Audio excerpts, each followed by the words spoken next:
Recording in progress. Good evening, everyone. I'd like to welcome you to the Town of Pownal Select Board meeting, February 26, 2026 at 6 p.m. I'd like to call the meeting to order. Board member roll call. Arnold Strohmeyer. Jeannie Alexander. Mike Gardner. Jamie Percy. Everyone rise for pledge of allegiance, please. Pledge allegiance to the flag of the United States of America and to the republic for which it stands, one nation, under God, indivisible, with liberty and justice for all.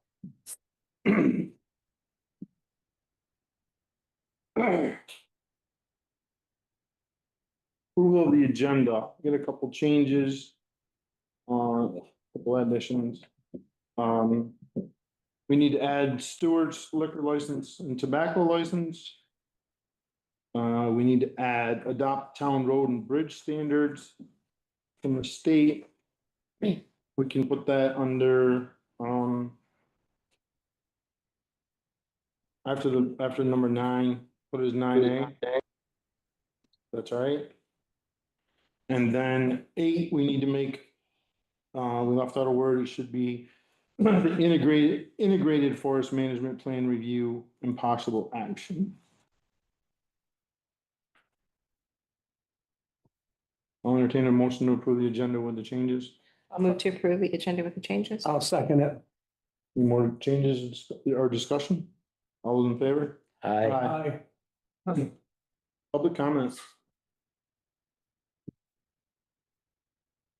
Can you just, would you just come up to the table, Don? Seems like people hear better when they're up here, sorry. You're anywhere, that's fine. And I apologize, but after I speak, I have a child who just had a birthday that we're taking out, so.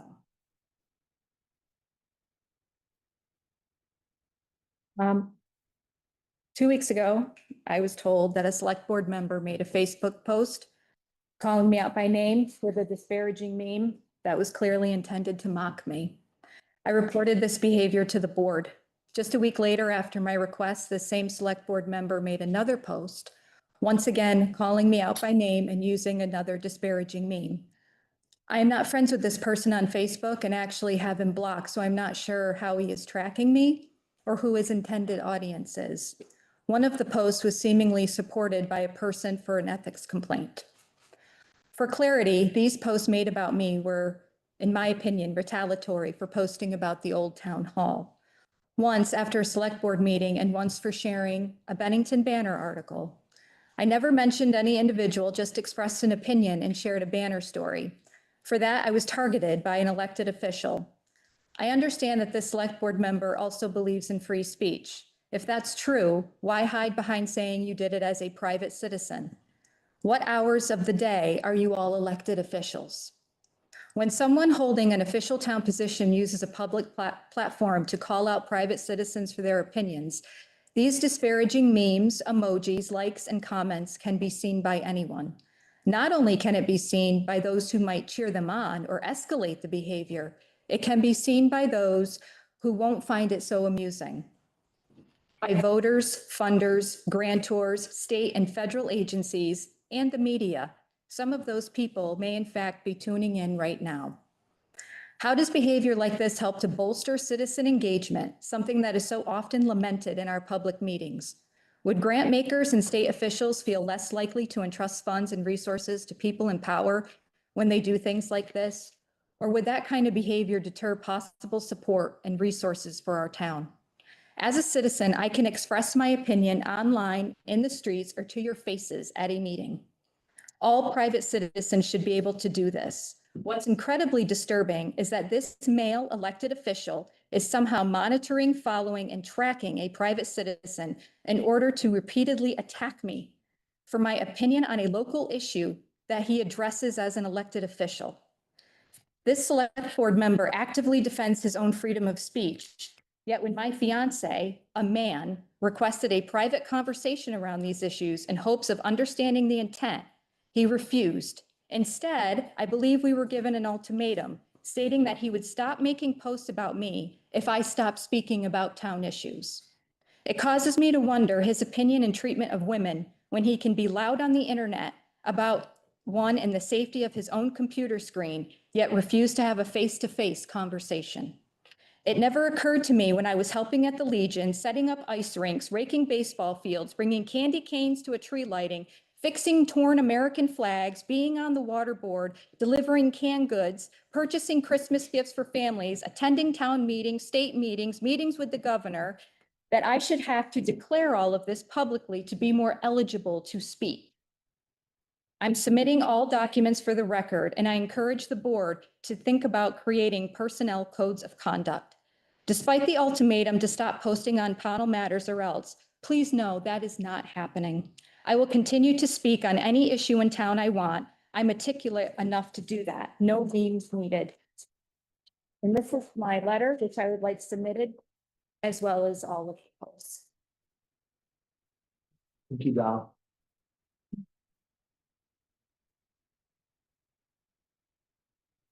Other public comments? Do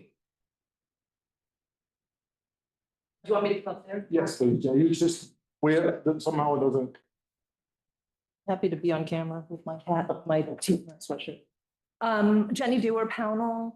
I'm not friends with the person who just spoke. In fact, we have a history of not being, really not being friends. However, she is a constituent. I used to sit on the select board and never, ever would I have posted on Facebook her name and complaining about her having an opinion about the town, because every constituent is allowed to have an opinion about the town. Our president has shown that they can say whatever the hell they want, and you guys can too.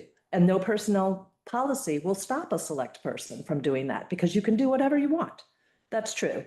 Town staff should not respond or like these kinds of posts, or smile and smirk at me when I'm telling you that thing. So, yes, please, it's not a back and forth. So I'm really disappointed. I think that Pownal and our board is better than our national government. And please don't follow his example, because it's immature, it's childish, it's uncalled for. And then the other thing I'd like to say, and I respect that you have an opinion. Sometimes we have the same opinion and sometimes we have different opinions. On this one, we happen to have the same opinion. She's allowed to voice it. Yes, there's no speech. Don't respond to me. Yes, you are allowed to respond. I would ask you to stop doing that. And she can continue to post, because we are in a country where free speech and commenting on how our government operates is our given right in this country. You all stood and pledged allegiance to the flag. Please respect that.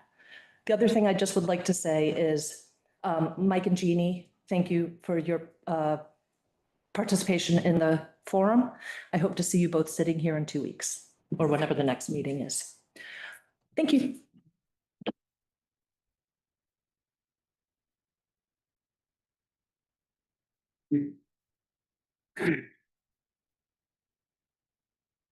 My name is Steve McKay. I don't want to reiterate the same thing, and I don't think I could say it as eloquently as Donna did, but I will tell you that I think there's a different level of professionalism that's required for an elected official.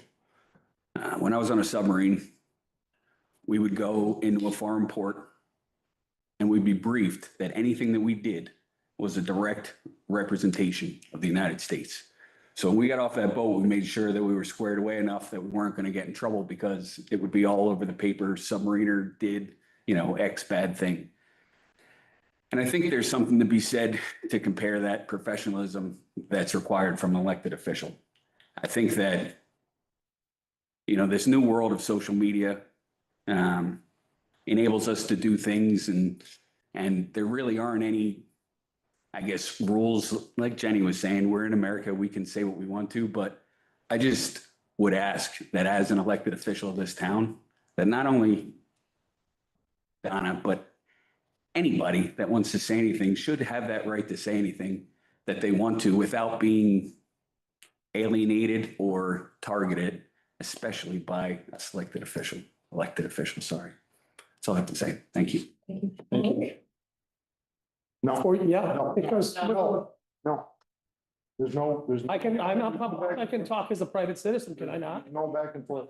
No, I'm not. I want to, no, I'm excuse my. Carl, I'm the I'm gonna say chairperson of one- this meeting right now. Okay, so you're not gonna tell anybody or any other select board member, no, they can't speak. No, I That's didn't my mean- job. my I'm in apologies. charge right now. Jenny, Okay, I apologize. Carl, thank you. I'm in charge right now. So Just one real quick, before you leave. I just, I wanted to add one last thing, there is no difference when you sit on a select. You are always representing the town, you are always a select person. You never get to be a private citizen if you have decided to be a public official. It's one or the other, if you want to be a private citizen, get off the board and do that. Thank you. Carl, if you want to speak as a I want to say member of this, the public, I want you to make sure that that. I'm Carl Stonemeyer, speaking as a member of the public. Mike, was that the agreement when I talked to you and Steve? I'm not gonna get into a back. No, because that was an error, so This is, unless you said that. that's not what I said, but that's not, I'm not gonna get into that right now. That is, All right, this is all right. public comment.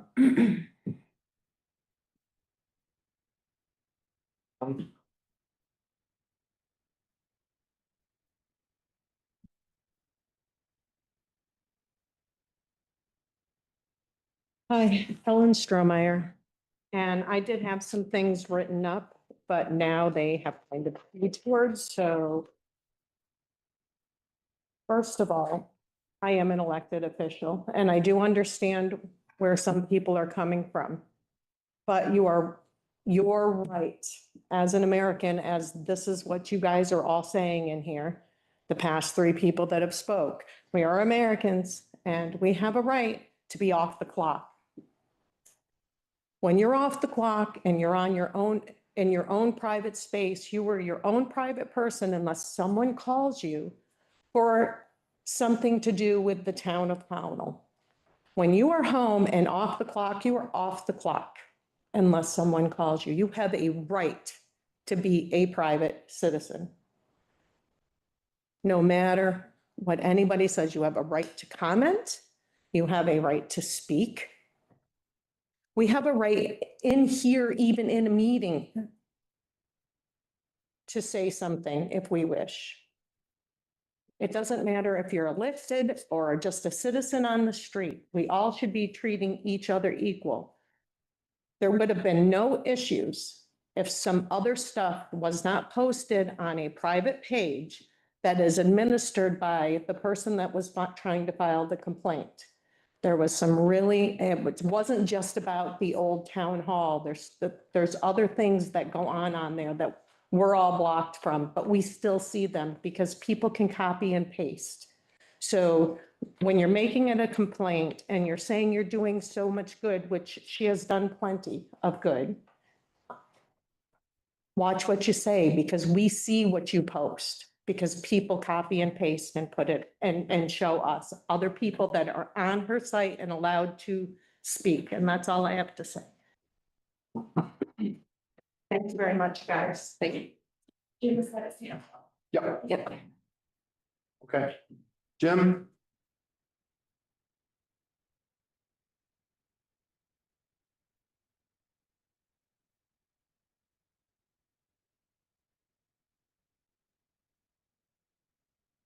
Can you hear me? I'm sorry. Yeah, we can now, Jim.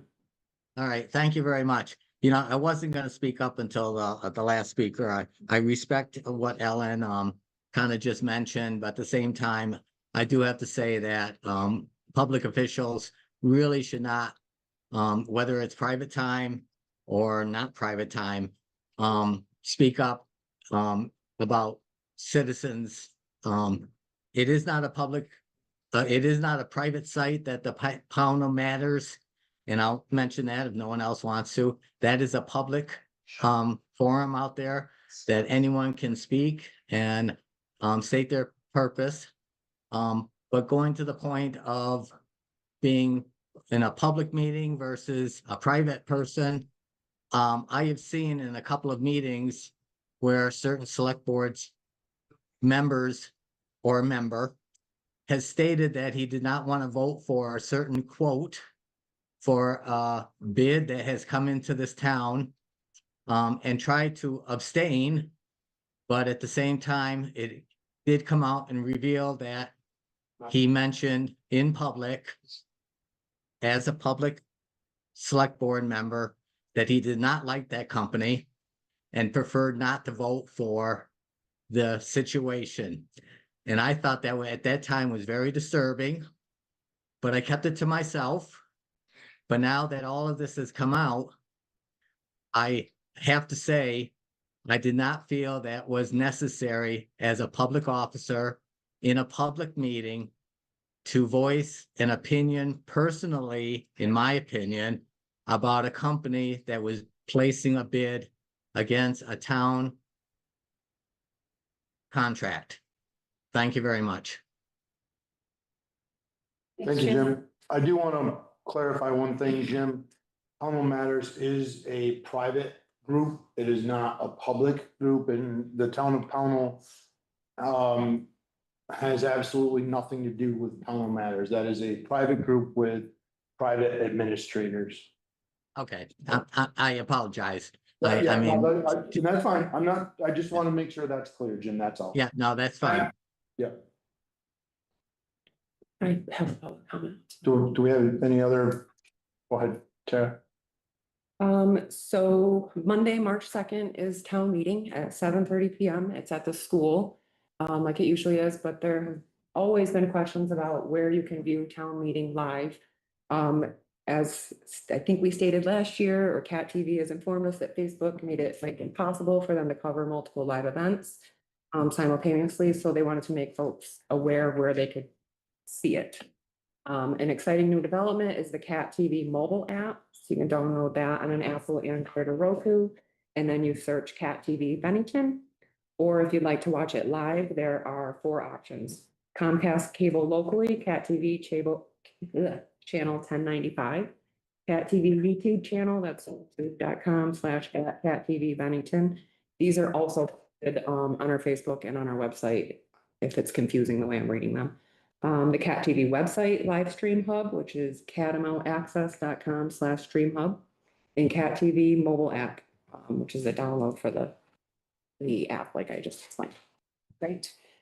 And the only other announcement is that we are still planning to do the gathering on election day at the Old Town Hall.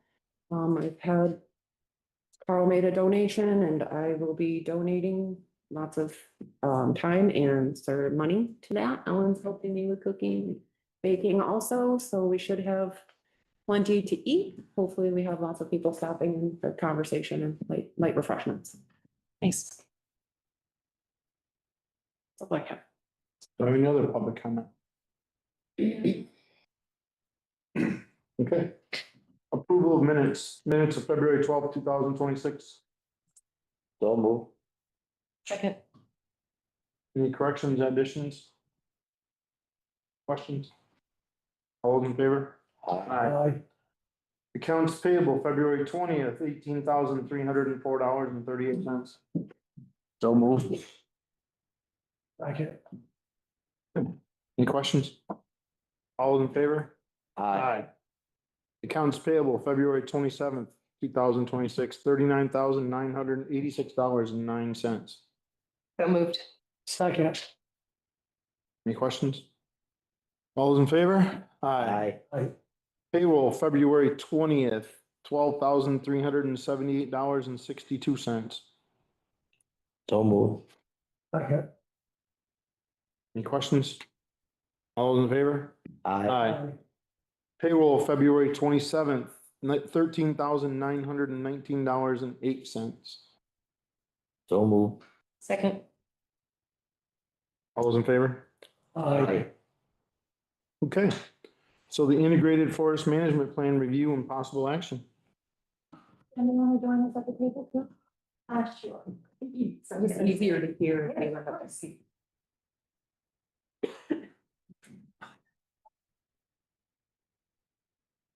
Yeah, should we? Okay, should I kick it off? Okay, all right. For a second, I thought a lot of people showed up to hear about it.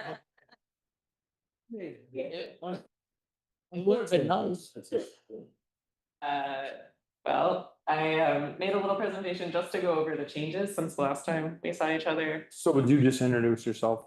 Oh, yeah. We know who we are. Yeah, Tessa McGann, County Forester. I work for the Department of Forest, Parks and Recreation for the state, and I'm County Forester serving this corner of the state, Southwest. Thank you. We can go to the next slide. Yeah, so management plan, really just a review of the changes. You can go to the next slide. This will hopefully be pretty quick, and I guess I want to start off by saying I'm sorry the plan got longer, quite a bit longer, but I do feel like that's my due diligence as a forester to pay it all the attention your 1,000 acres deserve. So Yeah. The big changes since the last time, I added a lot of info at the beginning. Just a quick over. I fleshed out this parcel overview where I talk about soils and wildlife and climate change. The climate change section is also sort of give some background on the management philosophy here. I talk about trails and access.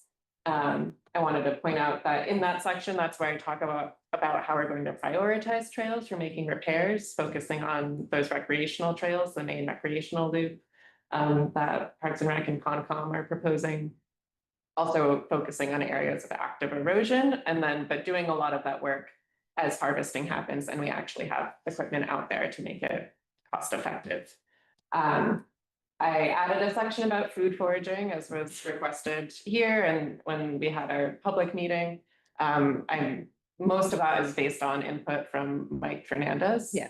And his big recommendation was first and foremost to get things tested before people are encouraged to forage anything because there's a pretty good chance for contamination or it's at least worth checking. So I added in the plan just a recommendation in the next 3 years to work with Mike to test just selected areas. He has a lot of ideas about how those should be distributed, and he also has ideas about where you might be able to get some money to do that. So that's as far as detail as I gave in the plan.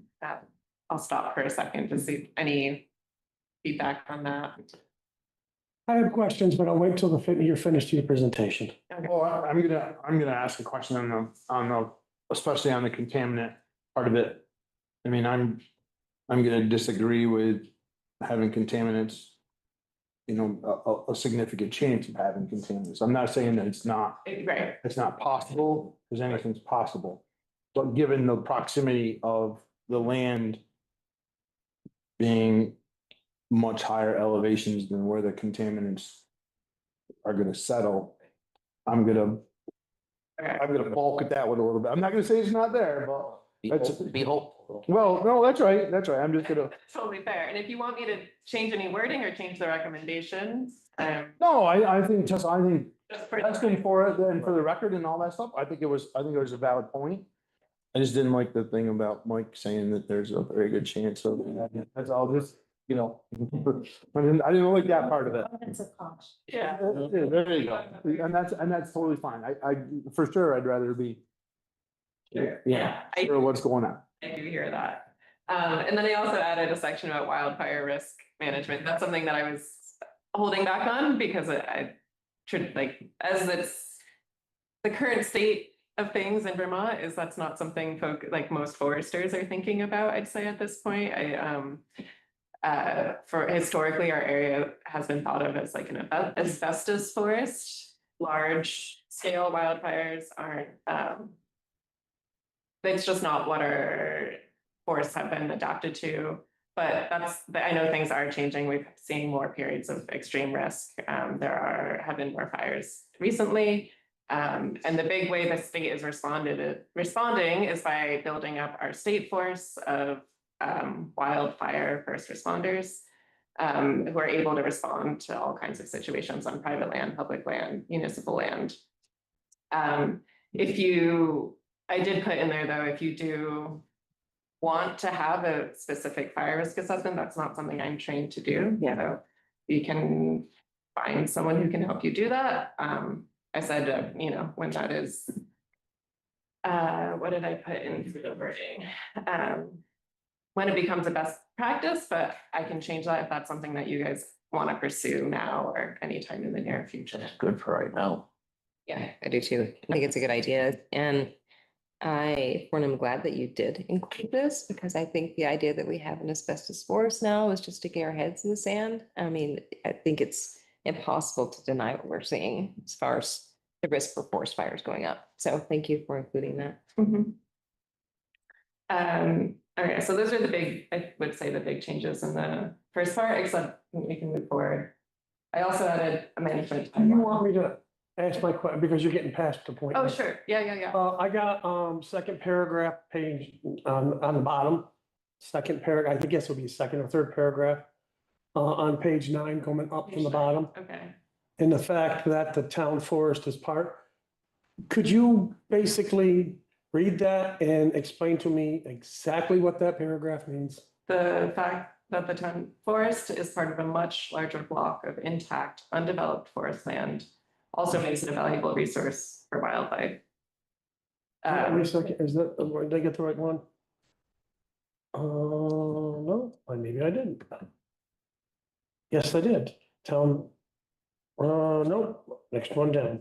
A search of appropriate databases indicate There we go, that my there are apologies. rare, threatened, or endangered animal species present on the town forest parcel. So that there's a database that the Department of Fish and Wildlife maintains.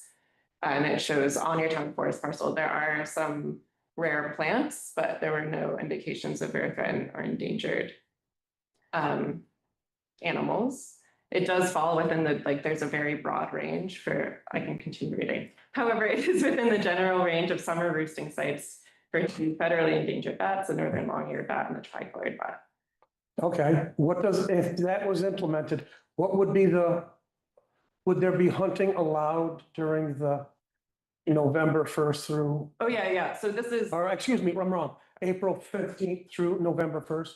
yeah, hunting is, I mean, hunting. Because the way it says here, oh, well, yes, you gotta go to the next one down. My apologies again, search.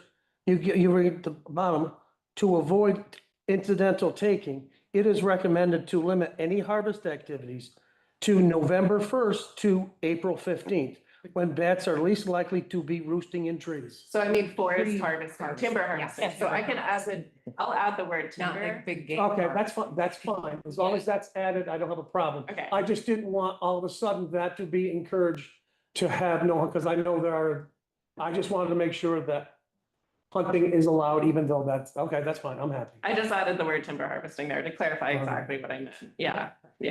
And so incidental take of the bats is like, some of them may roost in trees in the summertime. So it's, that's practice. That makes sense, but not, recommended. hunting doesn't make sense. They're roosting on deer. Yeah. All right, glad we cleared that up. All right, any other comments on this one? Okay, Nope. so back to the slides. The other big thing in this introductory section is the timeline, which based on our last conversation, we talked about staggering it out and starting with the area that is most achievable, where we actually have access at this point. So that's essentially what I did. I also I added a statement underneath. This is how we treat things in the UVA current use world. In a lot of the private forestry that happens is foresters recommend a date, but then you have 3 years on either side, recognizing that things, markets, weather, there's a lot of things that make it hard to say this is the year we will have this. So I wanted to make that clear and then, and also make it clear this is all amendable if we change our mind. So, that all sounds good. Yeah. Okay, next. Oh, I just had some pictures. So this one, you can see how steep the forest is. You can go to the next slide. I just threw this in for a little break. Just more pictures of your beautiful forest, some really big trees, the various variations of habitat. Okay, we can keep going. All right, so within the stand summaries, that's kind of what I see as the meat of the plan, stand by stand, breaking it down. The big things I changed, for stand 5, which is both accessible and has a lot of sugar maples, you wanted there to be the possibility of tapping those for community use, educational use, not for private commercial use. So I added that in as a possibility, but I wrote it in such a way that if the community decides, okay, we're ready to do that, I would want to be consulted to write a specific, add some guidelines about. That's how you wrote it in, right? Yeah. Yes. Does that sound good? Okay. Mhm. I acknowledge the recreational trails on the, like, in different stands, that yellow loop. That's what Nate came up for, is like the aspirational recreational loops. So whenever that passes through a stand where there's going to be a harvest, or where I prescribed a harvest, I acknowledge that, you know, we'll work with the recreational groups to make sure that those trails aren't impacted negatively. If anything, they'll be improved. We'll make sure that, like, we'll just consider those recreational impacts. And then I also added language. So in a lot of the prescriptions, I also recommended creating some snags for habitat. That's when you, like, girdle a tree and it dies and it becomes a big condo for animals. At the last public meeting, I think Mike suggested that I specify that those will be located more than 100 feet from trails, from recreational trails, so that they don't pose a hazard. So I added that. Stand 21, that's the one all the way up in the north where there's some potential historic artifacts, Native American artifacts. And the last time we talked, I recommended harvesting there, but now no harvesting, no soil disturbance until there's like a more thorough inventory of what's there, and it might be off the table indefinitely. And then I added some data that I hadn't thrown in before, timber quality and invasive plants, and changed some stuff around in terms of just editing and flow. And then finally, I added more detail to all the prescriptions. Yeah, you added 7 pages. Huh? You added 7 pages. Yeah.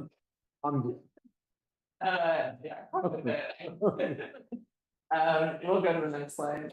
So I'm just gonna review what those details are. Again, okay, so these are the 7 stands. I forget them. It doesn't, whatever, these are the stands where there's harvesting, and the different harvests I have prescribed. You can go forward. And just talking through what those actually mean. So stand 18, I'm recommending patch cuts.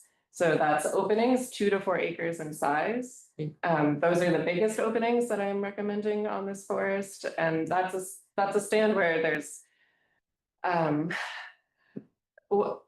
that's something I recommend when there's not a lot of vigorous, happy trees to work with that we want to tend into the future. That stand, there's a lot of really diseased beech that is already declining. It's in pretty poor shape. There's a lot of white pine that's declining. How do you deal with the beech? And I know beech, once you cut it, it ends up like being a weed.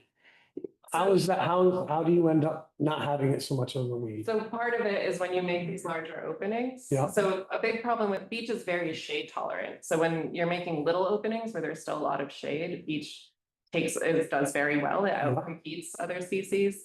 Smaller openings, it's also easier for deer to come through and eat everything that they like to eat, the maples, the oaks, the cherry. They leave the beech because they don't like it. So that adds to that dominance of beech. These larger openings, we actually see greater generation of more of a diversity of species, which is why I'm recommending them in this stand. Also towards the north, this is a stand that's further to the north where there is heavier deer browse, which is another reason why I'm recommending it be bigger groups here. I really am interested in getting the next generation and a diverse generation of trees started in this part of the forest. Within these openings, I'm planning to leave any snags, any wildlife trees. It's not going to be completely open, but it will be like the most dramatic openings.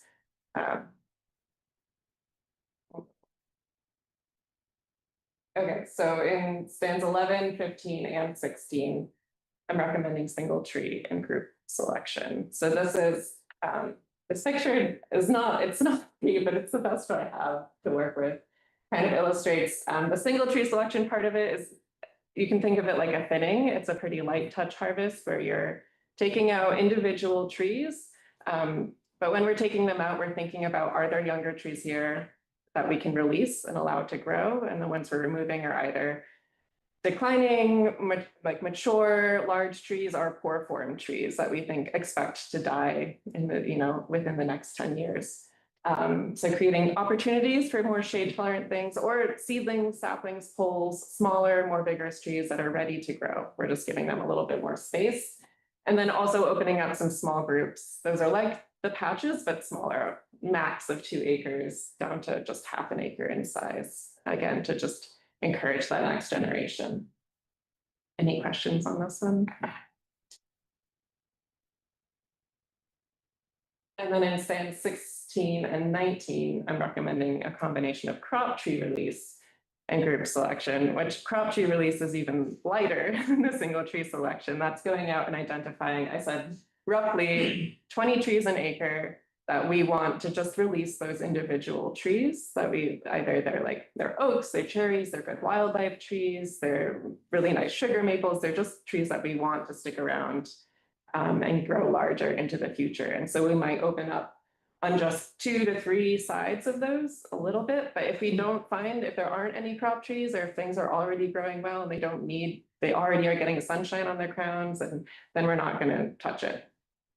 And then also some groups for regeneration. And then finally, stand 4 is the odd one out. So I'm recommending an irregular shelter wood here. So this is, it's hard, this is one of the harder ones to describe what it's going on.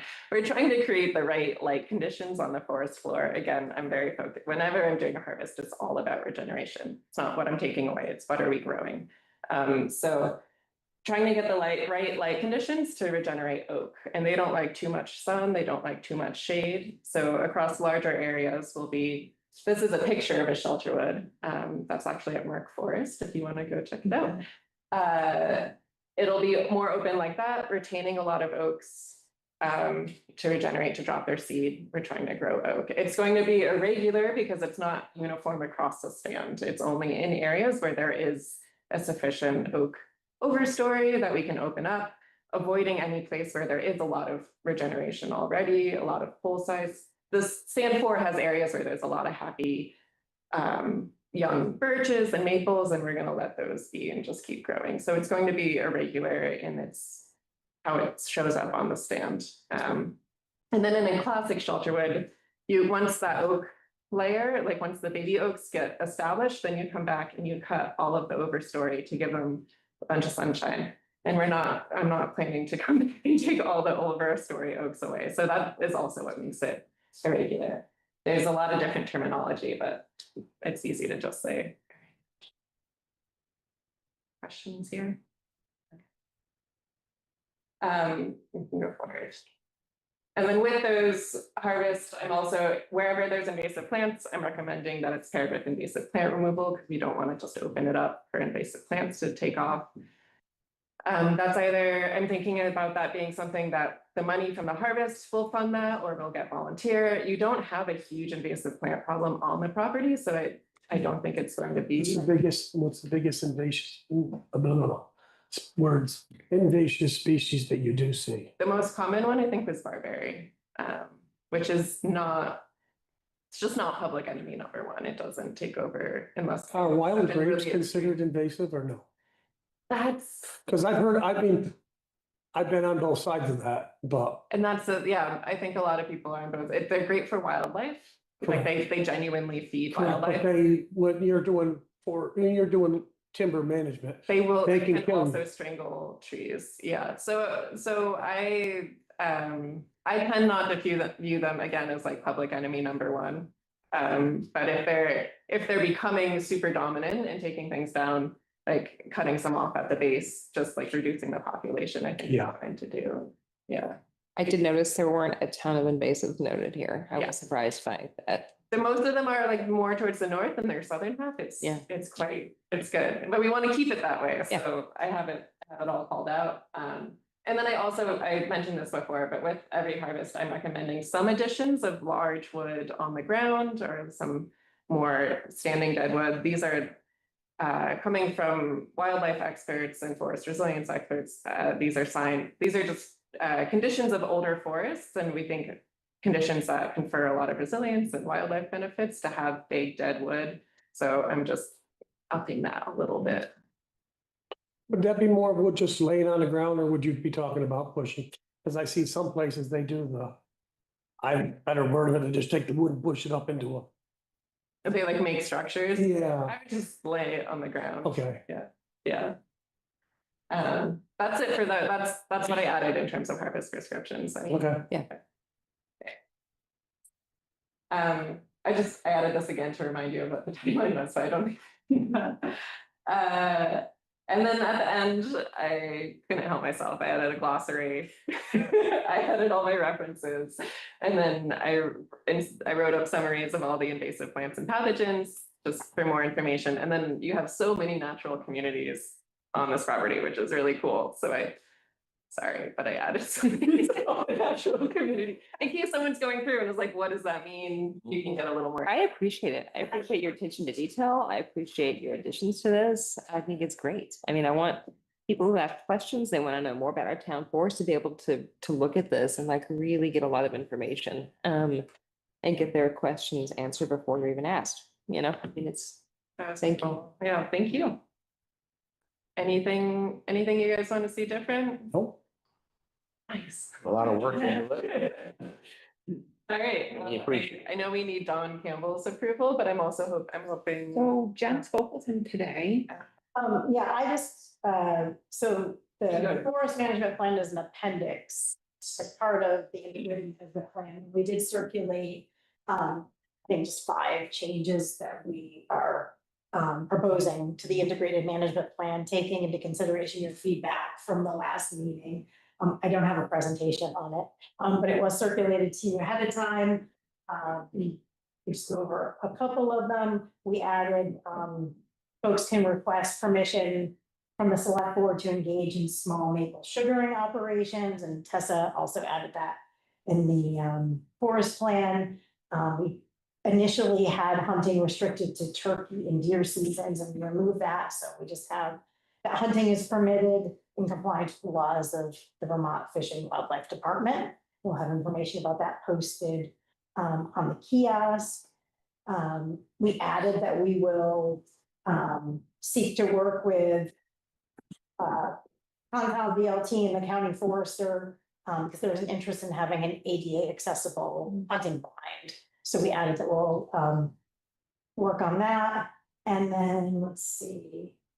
It's recommended that we consider working with different stakeholders on a safe and legal place for people to ride their ATVs as an alternative to the town forest. And then finally, one other small item about horseback riding, that after we had our initial discussion, we got feedback that the trail, it can be dangerous for horses. There's a specific kind of trail that's usually prescribed for horseback riding. And so we'll engage with folks that are more expert than us at this and solicit their input and explore the viability of that in the forest. So those were the items that we added to the integrated management plan. As Tara mentioned, the Vermont Land Trust also has to approve the integrated management plan.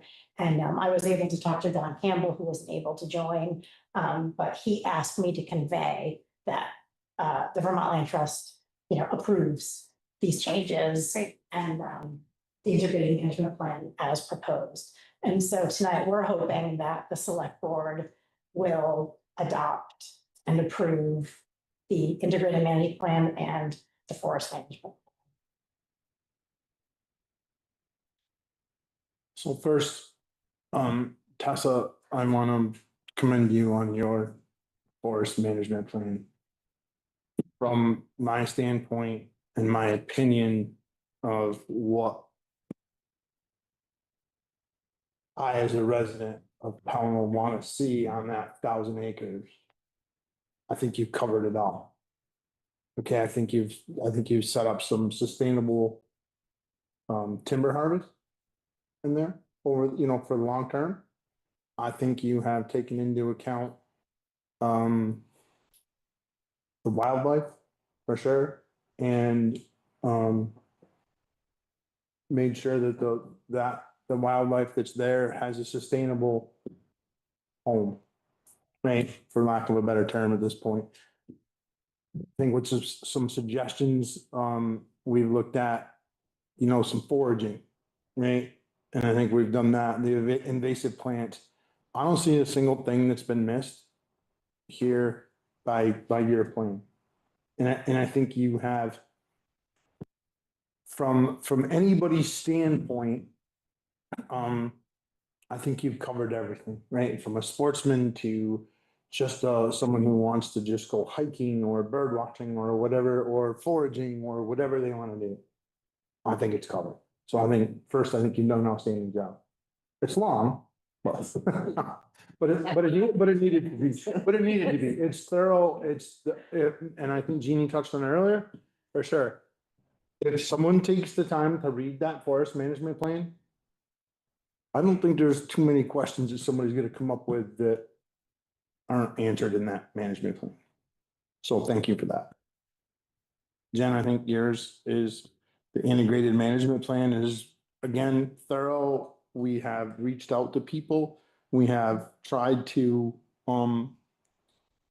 cross our Ts and dot our Is all the way through. And I think we've done that. I think we've covered some ADA stuff, which was important to me personally, just because it's just something I've always thought about my whole life. We've covered horseback riding, we've covered everything. I mean, I think both plans are incredibly thorough, and I think it's setting up our 1,000 acres for success for long term, for the town of Pownal and its residents. So I want to thank both of you and all the people who work with you guys. I mean, I know you had foresters working with you, and I know you had some people working with you, and so I don't want to leave anybody out. I don't know who they were, but I want to make sure that everybody gets recognized for the hard work that's been put into this. And I know it's been a long road and a lot of effort's been put in, so. That being said, anybody else have any comments? I would, but I can't speak. I'm losing my voice completely. But thank you. Okay. And thank you. So what's the board's pleasure? I would move that we accept the integrated management plan, the forest management plan as presented tonight. I'll second that. Any more discussion? I don't. All those in favor? Willingly. Thank you. And thank you so much. Yes, thank you both so much.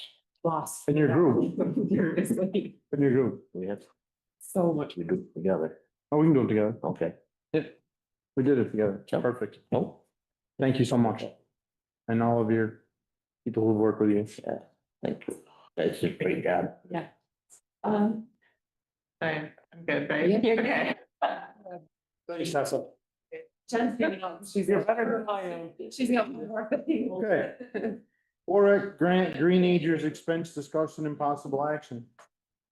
Yeah, so, we're looking to hire, this organization called Greenagers out of Berkshire County. We need to have some additional work done to the initial lower loop that was established. There's a pretty steep decline, if you were to hike it on the way up, so we need to address that and widen some areas and do some other work. Greenagers is similar to Vermont Youth Conservation Corps. They're out of Berkshire County.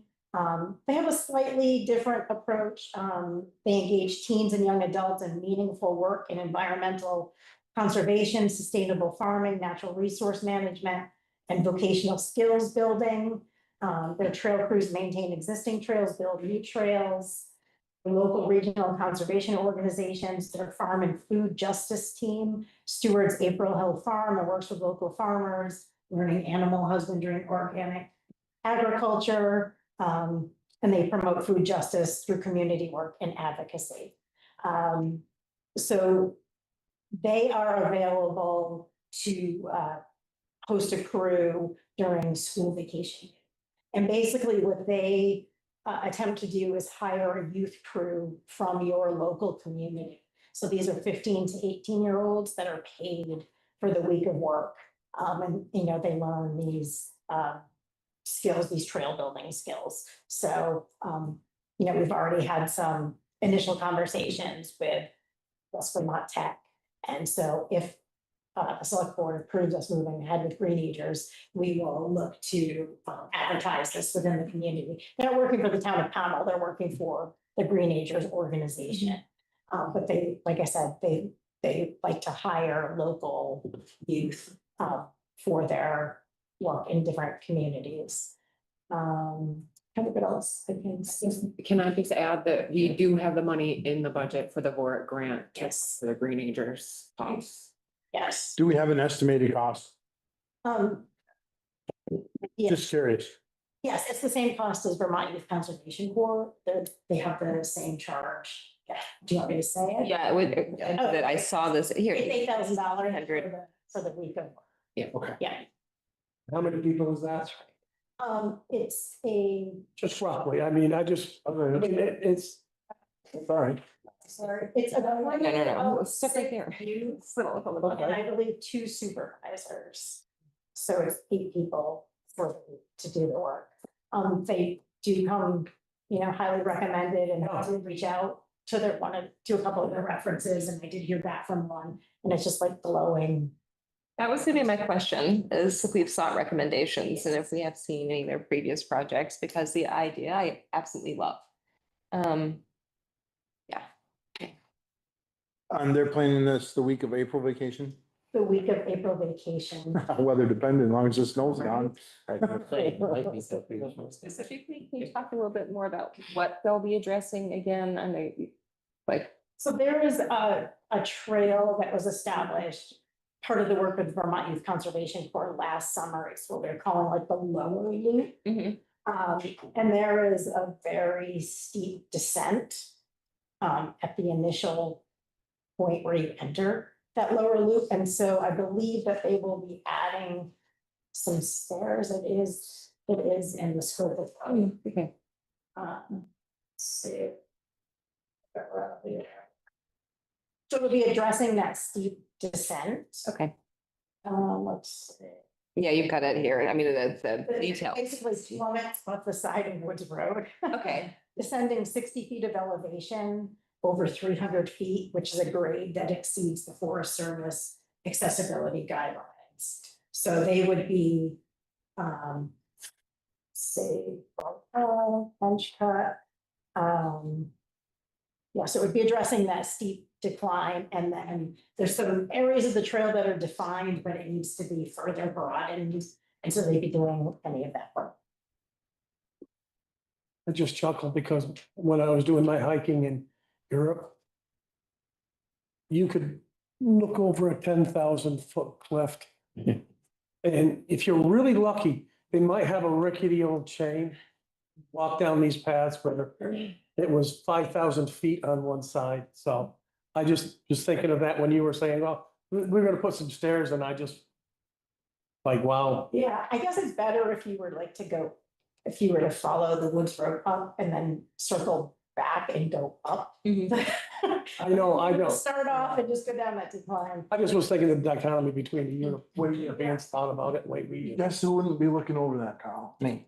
Well, I didn't know it was 10,000 feet till I got to the bottom, and I Wouldn't be looking over to see if it was 50 feet. That's where you were. Anyways. Sorry. But we do have the funds for I- the board grant. Yes. How about it? And I believe this is, again, it covers a couple of things that are fairly important to, I think us as board members, right? It addresses, it's our youth, local youth involved in stuff that they can take some pride in and work on, and it can be sort of their own, even though it is their own when they get, they take a little bit of ownership and pride in it. And I think to me, that's a tremendously important thing. So I love the idea. I think it's, again, feeds into everything that I envisioned for this forest and when we're putting this together. What's the board's pleasure? We move to accept this formal proposal for services related to trail improvements and move forward with funds from the Forks grant for the Green Rangers. Do I have a second? I'll second that. Any more discussion? All those in favor? Aye. Thank you, Jen. Thank you very much.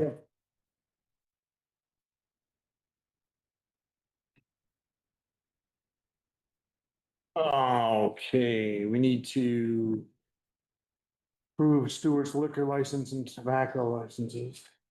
We have a second class license, a tobacco substitute, and a tobacco license. Make a motion that we approve Stewart's second class liquor license, their tobacco license and tobacco substitute. I'll second the motion. Any discussion? All those in favor? Aye. Adopt the town road and bridge standards. Everyone saw that from Joel? Yep. That's it, basically just a formality that we do every year. Yep. And I filled the form out, just as it was last year. It's here. It's your pleasure. Make a motion that we adopt the road and bridges. Second that. Any discussion? It's the state Yeah. Standards. State standard, that's right. Class 2 bridges. All those in favor? Aye. Okay. Public comment. Jim? Is it still up or? No, he just put it up. Oh, Jim? oh, excuse me. Hello, people. Jim Kosis, Mason Hill Road. First of all, I'll just start out, but I know this is a legal issue, so I don't expect you to comment at all. I just wanted to say I'm very concerned with the where we've ended up with the church property. I'm very confused from the start of what the reasoning was for sending a letter to the church to kind of say that the town owns the church and owns the carriage house, and come to find out that there was a deed that Carl was able to find. I'll give him credit for that. That the carriage house was deeded individually to the church, and we're at the point now of legal fees going back and forth. And I'm just concerned that we're at the point of the church defending themselves and the history that they know of and that they have documented. And I just feel that I'm, as a town resident, feel more secured with their credibility of the information that they're sending. I do not have any credible information that the town has even presented within the documents that I've seen within the courts. Basically, everything has been denying the church with whatever they come up. I'd like to just read one thing in the answers to amendment complaint that the courts was received from the town. Is a majority of them are basically quote unquote defendant, being the town of Pownal, is without knowledge or information significant to form a belief as to the truth of the advertisement in paragraph such and such of the complaint, and therefore neither admits nor denies the same, but leaves plaintiff to its proof. And I think that kind of portrays the whole situation, where I don't think the town has really come forward and stated why they have always felt that the church has not been the owner of that building, and why the town feels that it is the owner of that building, but is unable to prove it in any way. I understand that there's possibility that it is in mediation now. I hope the church prevails because of the lack of information that the town is willing to document or put out there towards their decision to go after the church. And I I am one that I am voting against the general budget because you guys have not been transparent with this whole situation of really why you are going after the church. And I don't feel my tax dollars will or should be used without you guys being a little more forthwilling with information to the townspeople prior to it going into litigation. Unfortunately, I have to give the church a lot of credit based on the initial letter that was sent to the point of them having to say, you know, we need, or the church needs to protect themselves from the long-handed town trying to take over them. And I'm sure there's something that can be worked out. And I hope that the town will put something forward to have it worked out, but I do not believe my tax dollars anymore should go towards this legal situation until you guys can put it to a halt and come out and exactly say what you feel is the reason this all came about and why and how we cannot be administrated better than just attacking the church and saying, and unfortunately, I want to just use, you want to take over the church. Yes, I've heard that you guys don't want to take over the church, but you guys want to take over the building and make it a point that the church can only use it at certain times for certain situations and items like that. It's a historical building for the town, but there's nowhere that anywhere does it say because they own it, the town cannot go for grants in a mutual situation with the church, because that's what's happened with the last grant. Unfortunately, it's documented by your past town agent that it was not because it wasn't owned by the church or town. It was because it was not feasible. There were too many different other funding groups that came in and they could not give the money to the church. I'm sure if Can our you summarize for executive, us, Jim, please? pardon? Could you summarize for us? I know we're way over our 3 minutes and I was trying to. All right, I apologize. I just No, want that's to make okay. sure, I just want to make sure that somehow we can work this all out so that we're all working together with a historical church that has been there and maintained a lot of expenses. And I bless them that they can have it. Thank you. Thank you, Jim. Thanks, Jim. We have any other public comment? Pretty sure I can handle your flaws. No other public comment? Yeah, you can public comment, yeah, sure. My name is Hannah Darling. I live in the town of Pownal. Our executive assistant has been subject to some disparaging comments online. And she still comes in to work every day with a smile on her face, putting the town first, and I just wanna commend her for that. I know it's not easy, so I'm just proud of you for doing that. And there was a comment made about sexism earlier with a select board member, and I just want to say, and I think every woman in this office will agree with me, that that select board member has been nothing but professional, kind, respectful, and supportive of us. So I just want that information to be out there as well. Thank you, Hannah. Thank you. Thank you, Hannah. Thank you.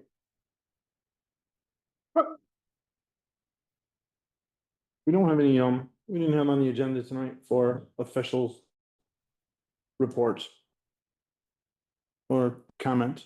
So I'm gonna say it under public comment. And it's gonna go to the social media part, and it actually kind of giving me a few minutes to think about this. Unfortunately, social media has taken over not only our town, but our country. And it's really easy to take a text message, an email, a post on a social media outlet, Facebook, Instagram, whatever. I don't get involved in a lot of that stuff personally.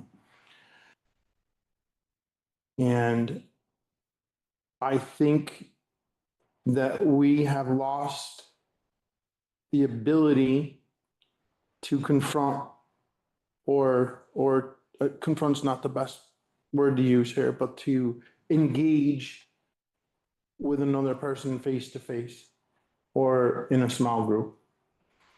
And it's very easy to attack somebody on social media or in writing. And it's very easy to take things out of context.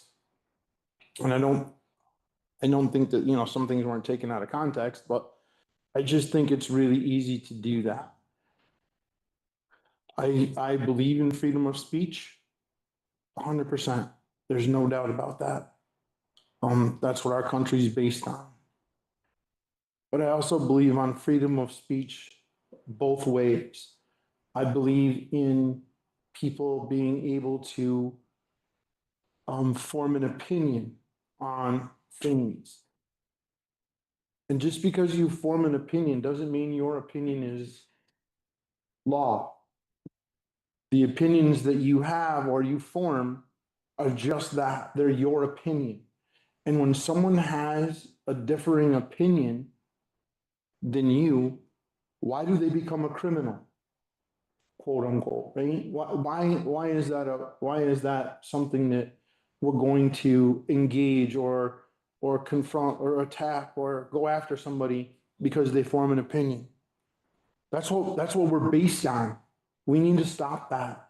This town needs to stop that. We need to work together to become a better place for everybody, for our kids, for our grandkids, for people who move into town, families, whatever. It doesn't matter. Vacationers, second homeowners, doesn't matter. And we need to be a little more neighborly. I've had some tragedy in my life in the last couple of weeks.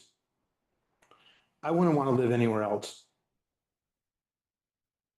I couldn't hand pick somewhere else to live. People come together. You may not buy each other coffee at Stewart's or Dunkin' Donuts or wherever out there in the world.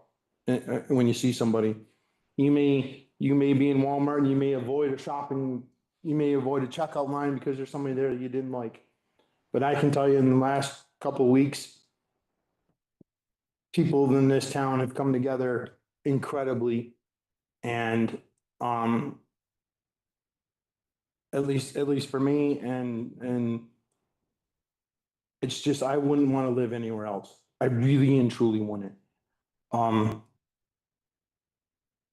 And I just think that that's just how we all should try to live every day. You just never, tomorrow's not a given, that's for sure. So.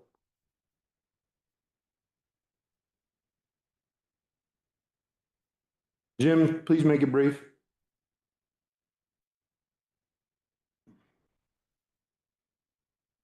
Jim?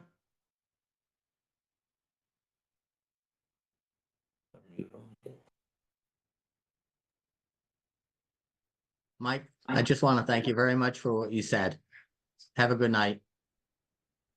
Thanks, Jim.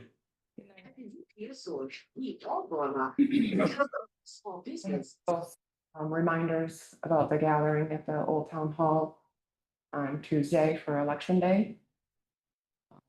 And then the town meeting is Monday at 7:30, and live coverage can be found at Cat TV channel 1095 or on their YouTube channel at youtube.com/@CatTV Bennington Streams, or on the website live stream hub at catamountaccess.com/stream hub. Thanks, Karen. I also think that This probably should have been an agenda item, but I'm gonna bring it up under public comment.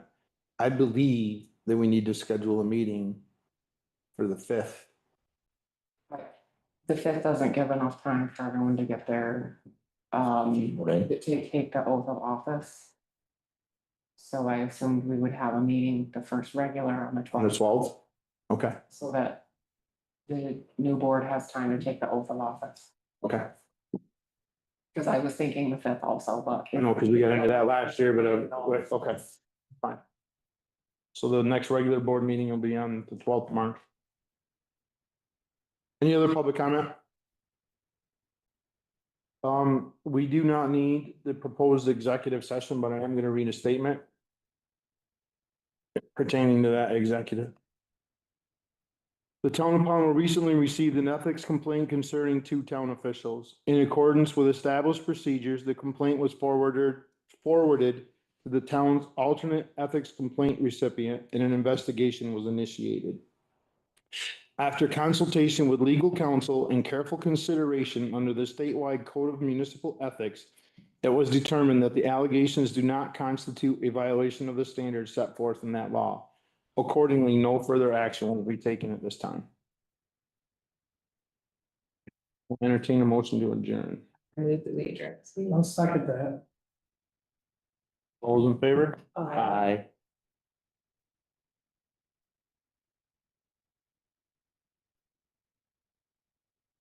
Record.